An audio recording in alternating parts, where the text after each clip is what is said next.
I was thinking about what I wanted to first post about, and I just thought I'd go with some stuff that I opened up just in saying hello.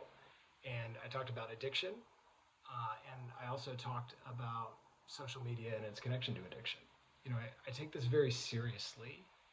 One of the first things I ask in my initial rounds with clients is, well, what does your phone use look like? And that can be really surprising to people when I ask that right after I ask what does substance use look like. But we don't make this distinction any longer between so-called process addictions and substance addictions. We used to mistakenly do that because the more we study the brain, the more we see exactly the same things going on, whether you're doing cocaine or whether you're pulling a slot machine handle or whether you're engaging, I guess I'll put that in quotes, on Facebook, Twitter, etc.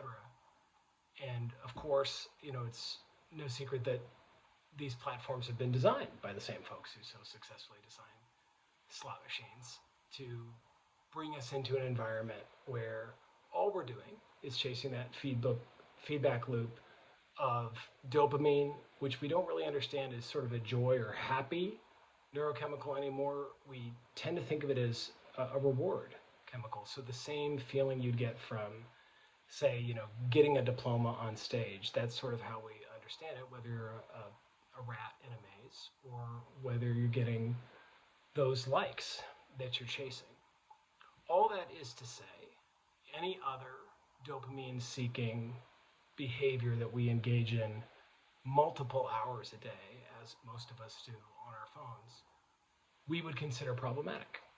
And so there's a big cultural critique there. We live in a problematic culture.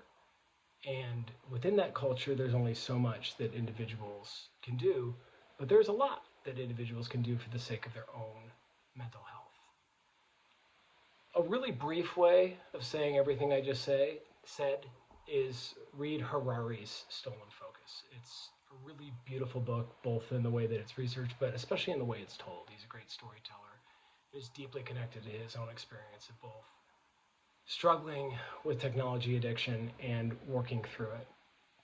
And so I do recommend that. One of the things I work with clients on is, harm reduction.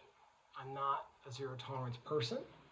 I believe that AA and programs like it that are, zero use, that's the rule, can be very helpful for some, and that for many others, simply reducing the harm level we're at to a healthier place should be the goal. And that is the way I approach our phone use. And so reducing the number of hours we spend on our phone, especially by reducing or eliminating the most problematic places for us, is a great thing to do. So I want to give you a little bit of practical way to do that. One is to just check in. When you're using a particular platform, check in with what you feel. You can probably do this without even going to it. It's so in your body as you think of a platform, whether it's Twitter or Instagram or TikTok. What is that feeling? If you can name that emotion, anger, sadness, etc. What am I feeling? Anger, sadness, etc. Where am I feeling it? Oh, I feel anger in my chest.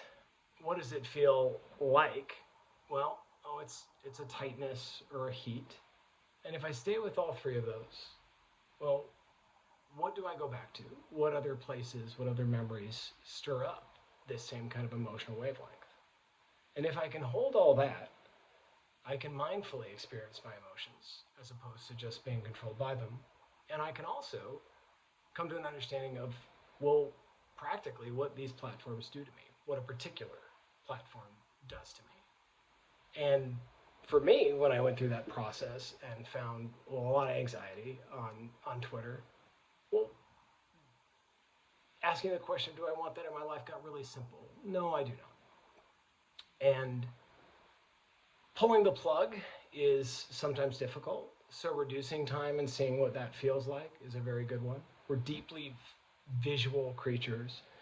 And so going grayscale on our phone is one of the first, quickest, strongest suggestions I give to people.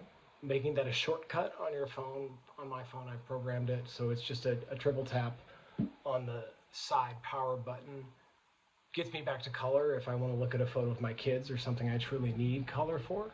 And I immediately go back to default of black and white, making my phone more boring, less visually engaging, less like the casino that I'm being dragged toward. So that's just a little bit of stuff to start with if you're concerned by your own smartphone use and the way you engage, the way you feel on these platforms.